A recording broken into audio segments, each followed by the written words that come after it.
नमस्कृत्य नरं चैव नरोत्तमं देवीं सरस्वतीं व्यासं ततो जयमुदीरयेत्। ओम नमो भगवते वासुदेवाय। ओम नमः पितामहाय। ओम नमः प्रजापतिभ्यः। ओम नमः कृष्णद्वैपायनाय। ओम नमः सर्वविघ्नविनायकेभ्यः।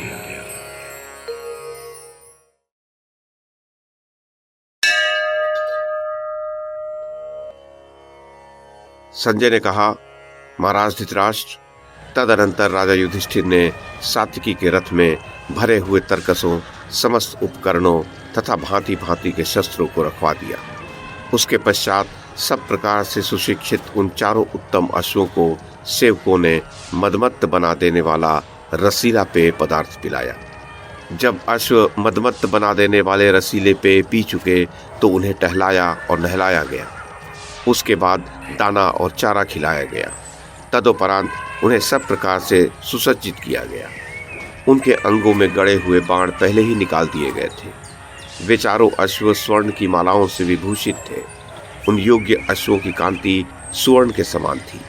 वे सुशिक्षित और शीघ्रगामी थे। उनके मन में हर्ष और उत्साह था, तनिक भी व्यग्रता नहीं थी। उन्हें विधि पूर्वक सजाया गया था।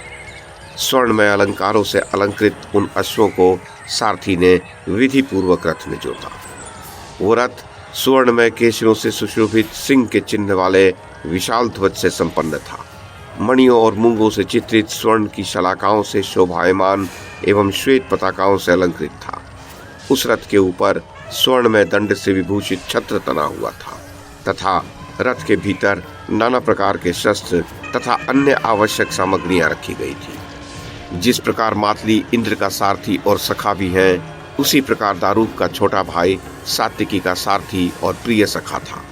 उसने सात्विकी को यह सूचना दी कि रथ जोत कर तैयार कर दिया गया है। तदनंतर सात्विकी ने स्नान करके पवित्र हो यात्रा कालिक मंगल कृत्य संपन्न करने के पश्चात 1,000 स्नातकों को स्वर्ण की मुद्राएं दान की। ब्राह्मणों के आशीर्वाद पाकर तेजस्वी पुरुषों में श्रेष्ठ एवं मधुपर्क के अधिकारी सात्विकी ने कैलातक नामक मधु का पान किया।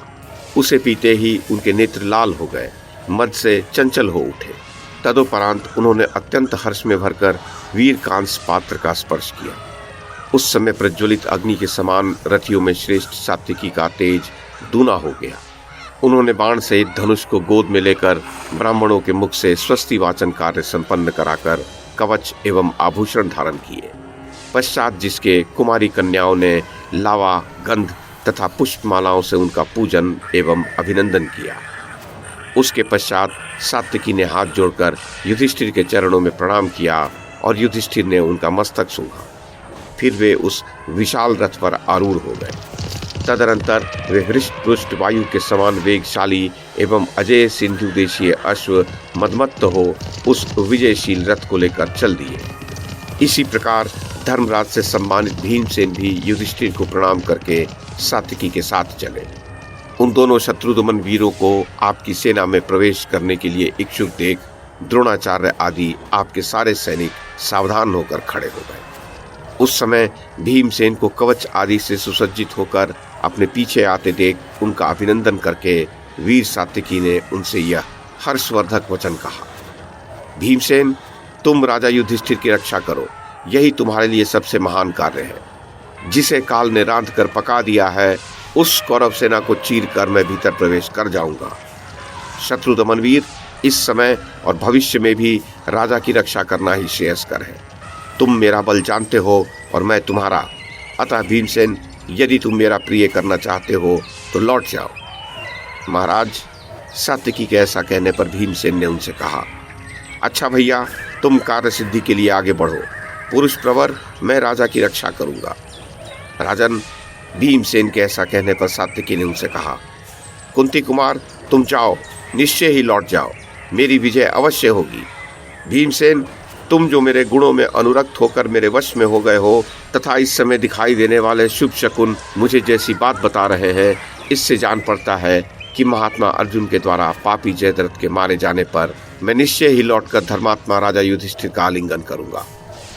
नरेश्वर, भीमसेन से ऐसा कहकर उन्हें विदा करने के पश्चात महायशस्वी सात्विकी ने आपकी सेना की ओर उसी प्रकार देखा जैसे बाघ मृगों के झुंड की ओर देखता है। सात्विकी को अपने भीतर प्रवेश करने के लिए उत्सुक देख आपकी सेना पर पुनः मोह छा गया और वह बारंबार कांपने लगी। महाराज धृतराष्ट्र तदनंतर धर्मराज की आज्ञा के अनुसार अर्जुन से मिलने के लिए सात्विकी आपकी सेना की ओर वेगपूर्वक बढ़े।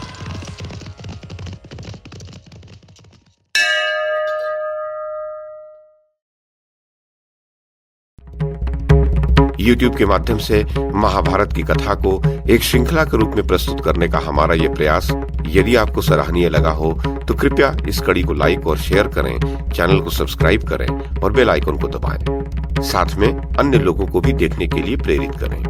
धन्यवाद और नमस्कार।